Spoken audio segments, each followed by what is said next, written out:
प्यारे दर्शकों नमस्कार। तारीख आज 13 मार्च 2025 दिन वीरवार, हिंदी तिथि फाल्गुन माह शुक्ल पक्ष चतुर्दशी। आइए नजर डालते हैं हमारे प्यारे राज्य उत्तराखंड की तमाम बड़ी खबरों पर। वीडियो शुरू करने से पहले कमेंट बॉक्स में जय हिंद लिखकर हमें सपोर्ट करें और हाँ, वीडियो को पूरा जरूर देखें क्योंकि इस वीडियो में हम जानेंगे बिजली, पानी, मौसम, सरकार के नए नियम, ऐलान। तो चलिए शुरू करते हैं। देहरादून में 6,250 करोड़ की लागत से बनेंगे एलिवेटेड रोड। अब हजारों लोगों को ट्रैफिक जाम से मिलेगी राहत। उत्तराखंड के राजधानी देहरादून में यातायात दबाव को कम करने और शहर की बुनियादी संरचना को बेहतर बनाने के लिए रिस्पना और बिंदाल नदियों पर 6,250 करोड़ रुपए की लागत से 4 लेन के एलिवेटेड कॉरिडोर का निर्माण किया जाएगा। इस संबंध में यहां मंगलवार को एक महत्वपूर्ण बैठक में लोक निर्माण विभाग के अधिकारियों ने प्रस्तावित एलिवेटेड कॉरिडोर का प्रस्तुतिकरण किया। इस बैठक में प्रदेश के कैबिनेट मंत्री गणेश जोशी और देहरादून जिले के विधायक विनोद चमोली, उमेश शर्मा काऊ, सविता कपूर, ब्रिजभूषण गेरोला, खजान दास, देहरादून के महापौर सौरभ थपलियाल के अलावा देहरादून के जिलाधिकारी सविन बंसल सहित लोक निर्माण विभाग के वरिष्ठ अधिकारी भी मौजूद रहे। बैठक में देहरादून शहर में यातायात सुविधा को बेहतर बनाने और पर्यावरण के अनुकूल रिस्पना और बिंदाल नदियों के सौंदर्यीकरण के लिए एलिवेटेड कॉरिडोर को जरूरी बताते हुए उसके निर्माण पर विस्तृत चर्चा की गई और इसमें आने वाली समस्याओं को दूर करने हेतु सुझाव भी दिए गए। चारधाम यात्रा सिर पर, तैयारी अभी शुरू नहीं। गंगोत्री यमुनोत्री हाईवे पर इस बार फिर होगी परेशानी। गंगोत्री और यमुनोत्री हाईवे पर इस वर्ष भी चारधाम यात्रियों और स्थानीय निवासियों को परेशानी का सामना करना पड़ेगा। दोनों हाईवे पर संकरे और क्षतिग्रस्त स्थानों को सुधारने के लिए परिवहन समिति की रिपोर्ट भी अभी तक शासन प्रशासन को नहीं भेजी गई। वहीं गत वर्ष की रिपोर्ट पर भी सड़कों से संबंधित विभागों और प्रशासन की ओर से कोई कार्रवाई नहीं की गई है। यात्रा से पूर्व परिवहन विभाग सहित यातायात पुलिस और सड़क से संबंधित विभागों की संयुक्त रिपोर्ट शासन को भेजी जाती है, लेकिन चारधाम यात्रा को शुरू होने में अभी मात्र 1.5 माह का ही समय बचा है, लेकिन यह रिपोर्ट शासन को नहीं भेजी गई है। पीएम आवास योजना को परवान चढ़ाने के लिए उठाया गया कदम, निगरानी समितियां की गई गठित। राज्य में पीएम आवास योजना 2.0 को परवान चढ़ाने के लिए शहरी विकास विभाग ने कई समितियां बना दी है। राज्य स्तर पर राज्य स्तरीय स्वीकृति और निगरानी समिति गठित की गई है। राज्य स्तरीय समिति मुख्य सचिव की अध्यक्षता में काम करेगी, जिसमें शहरी विकास उपाध्यक्ष होंगे। इसके अलावा मिशन निदेशक PMAIY को सदस्य सचिव बनाया गया है। उत्तराखंड में फ्री राशन पर सामने आया बड़ा अपडेट। अप्रैल में अब से मिलेगा गेहूं, चावल, चीनी। यूएस नगर और नैनीताल जिले में ई-पोस मशीन से राशन बांटने की तैयारी तेज हो गई है। दोनों जिलों के 1332 मशीनें पहुंच गई है। मशीनों के पहुंचने के बाद पूर्ति विभाग ने उन्हें इंस्टॉल करने का कार्य भी शुरू कर दिया है। अप्रैल माह से दोनों जिलों में मशीन के जरिए राशन बांटने का कार्य शुरू हो जाएगा। यूएस नगर के लिए 680 और नैनीताल जिले के लिए 652 मशीनें पहुंच गई है। ई-पोस मशीनों में इंटरनेट कनेक्शन न आने पर भी सामान्य रूप से उपभोक्ता का बायोमेट्रिक अपने सिस्टम में दर्ज करेगी। बाद में नेटवर्क क्षेत्र में इंटरनेट कनेक्शन आते ही स्वतः ही लोकल डाटा सेंट्रल डाटा के साथ अपलोड हो जाएगा। बायोमेट्रिक का उपयोग होने के बाद अनाजखोरों पर नकेल कसेगी और सरकार की ओर लोगों को दिए जाने वाला फ्री राशन अंतिम व्यक्ति तक पहुंचेगा। मशीन से लिंक इलेक्ट्रॉनिक तराजू से राशन वितरण किया जाएगा। 65 की उम्र में 35 साल की बीमा पॉलिसी देने का क्या औचित्य? आयोग ने उठाया सवाल, कंपनी को सिखाया सबक। 65 साल के बुजुर्ग को 35 सालों के लिए बीमा पॉलिसी देने का क्या औचित्य है? बीमा कंपनी क्या यह चाहती थी कि बुजुर्ग 100 साल की उम्र तक प्रीमियम ही भरते रहे? इस टिप्पणी के साथ राज्य उपभोक्ता आयोग ने एक बीमा कंपनी को उपभोक्ता कानून और व्यवहारिकता का सबक सिखाया है। दरअसल उधम सिंह नगर निवासी कृष्ण लाल अरोड़ा ने मैट लाइफ इंडिया इंश्योरेंस ने अगस्त 2007 से 65 उम्र में बीमा पॉलिसी ली थी। 5 साल तक उसका मासिक प्रीमियम देकर 1.25 लाख रुपए जमा कराए। 75 साल का होने पर उन्हें रुपयों की जरूरत पड़ी। उन्होंने पॉलिसी सरेंडर करके जमा रकम वापस मांगी तो दंग रह गए। कंपनी ने बीमा शर्तों के उल्लंघन के चलते 24,000 रुपए लौटाने की बात कही। बीमा कंपनी ने कहा कि उपभोक्ता से 35 साल की पॉलिसी का करार हुआ था। लोक सेवा आयोग ने रद्द किया पीसीएस मुख्य परीक्षा का एक पेपर, जानिए कब होगा। रांची में पीसीएस मुख्य परीक्षा का एक पेपर उत्तराखंड लोक सेवा आयोग ने रद्द कर दिया है। यह पेपर अब दोबारा 14 मई को कराएगा। इसके लिए 30 अप्रैल को प्रवेश पत्र जारी कर दिए जाएंगे। आयोग ने 2 से 5 फरवरी के बीच पीसीएस मुख्य परीक्षा कराई थी।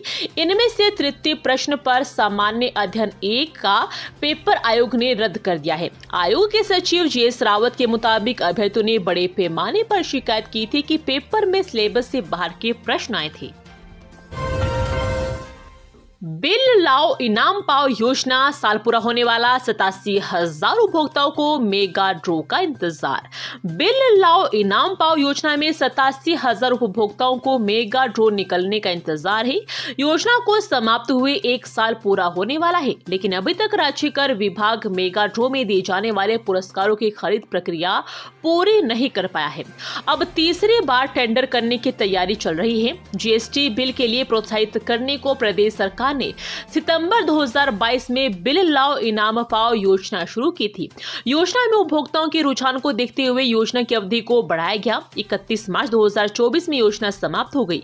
योजना के तहत सामान खरीद के जीएसटी बिल भी लिप ऐप नगर पर अपलोड करने पर लकी ड्रॉ निकाले गए, जिसमें हर महीने 1500 विजेताओं को स्मार्टफोन, स्मार्ट वॉच व एयरबड्स दिए गए। पिता को मिला घर तो बेटे को नहीं मिलेगा। पीएम आवास योजना 2.0 में किए गए हैं ये कई प्रावधान। प्रधानमंत्री आवास योजना 2.0 की शुरुआत के साथ ही इसके नए नियम भी जारी हो गए हैं। पहली बार ये प्रावधान किया गया है कि अगर परिवार में पिता ने पीएम आवास योजना के तहत घर लिया है तो 20 साल तक उसके बच्चे को लाभ नहीं मिल सकता है। केंद्र ने ऐसे ही सभी नियम जारी कर दिए हैं। बदलाव के बाद उन लोगों को इस योजना का लाभ नहीं मिलेगा जिनके माता पिता को पहले से ही इसके तहत लाभ मिल चुका है। नैनीताल जिले में होली की छुट्टी को लेकर नया आदेश जारी। 15 मार्च को स्थानीय अवकाश घोषित। बड़ी खबर, नैनीताल में होली का पर्व 15 मार्च को मनाए जाने के उपलक्ष्य में प्रशासन ने सभी सरकारी कार्यालयों एवं संस्थानों में स्थानीय अवकाश घोषित किया है। यह अवकाश मैनुअल ऑफ गवर्नमेंट ऑर्डर्स के पैरा 247 के प्रावधानों के तहत दिया गया है। वहीं बैंक, कोषागार, उप कोषागार और विद्यालय संस्थान जहां 15 मार्च को CBSE प्रतियोगी परीक्षाएं या अन्य परीक्षाएं आयोजित होगी, वहां अवकाश लागू नहीं होगा। डाक विभाग की नौकरियों में स्थानीय युवाओं को मिली प्राथमिकता, भट्ट ने राज्यसभा में उठाया मुद्दा। सांसद व भाजपा प्रदेश अध्यक्ष महेंद्र भट्ट ने राज्यसभा में डाक विभाग की नौकरियों में स्थानीय युवाओं को प्राथमिकता देने का मुद्दा उठाया। उन्होंने केंद्र सरकार से पर्वतीय क्षेत्रों में डाक व्यवस्था को बेहतर करने के लिए नियुक्ति प्रक्रिया मंडल स्तर पर करने की मांग की। बुधवार को राज्यसभा में उन्होंने पोस्ट मास्टर को और पोस्टमैन की भर्ती को लेकर सवाल उठाए। उन्होंने कहा कि इन भर्तियों में अनेकों चयनितों ने उत्तराखंड राज्य विशेषकर पर्वतीय क्षेत्रों में भौगोलिक कठिनाइयों, बोली भाषा, प्रतिकूल मौसम और पृथक संस्कृति की वजह से तैनाती नहीं ली। उन्होंने साफ किया कि उत्तराखंड जैसे पहाड़ी विषमता वाले राज्य में आज भी कई दूरस्थ क्षेत्र है जहां डाक विभाग की अहम भूमिका है। हल्द्वानी पुलिस को मिली बड़ी सफलता, 445 ग्राम अफीम के साथ 2 तस्कर गिरफ्तार, जानी कीमत। नैनीताल जिले में ड्रग्स फ्री देवभूमि मिशन 2025 के तहत पुलिस प्रशासन की कड़ी कार्रवाई जारी है। होली पर्व को देखते हुए जनपद में चलाए जा रहे चेकिंग अभियान के दौरान हल्द्वानी पुलिस ने बुधवार को रामलीला ग्राउंड के निकट 2 युवकों से 445 ग्राम अफीम बरामद की। पुलिस ने दोनों को गिरफ्तार कर लिया है। बरामद अफीम की कीमत 2 लाख बताई जा रही है। SSP प्रहलाद प्रहलाद नारायण मीणा के निर्देश पर एसपी सिटी हल्द्वानी प्रकाश चंद्र ने मार्गदर्शन और क्षेत्राधिकारी नितिन रोहनी की निगरानी में एसओजी प्रभारी संजीत राठौड़ की टीम ने संदिग्ध परिस्थितियों की गतिविधियों की जानकारी की। टीम ने hero HF deluxe bike UK 18R1301 को रोककर चेक किया, जिस पर सवार 2 युवकों के पास से 445 ग्राम अफीम बरामद हुई। हाथरस में उत्तराखंड और ऊपर रोडवेज की बसों की भीषण टक्कर, हादसे में की मौत, 17 घायल। हाथरस जिले के चंदपा क्षेत्र में अलीगढ़ आगरा रोड पर बुधवार तड़के उत्तराखंड रोडवेज की बस और उत्तर प्रदेश रोडवेज की बस के बीच टक्कर हो जाने से एक यात्री की मौत हो गई और 17 अन्य लोग घायल हो गए। पुलिस ने यह जानकारी दी। पुलिस ने बताया कि हादसा मितई गांव के पास हुआ, जब आगरा से टनकपुर जा रही उत्तराखंड रोडवेज की बस हाथरस से आगे जा रही थी।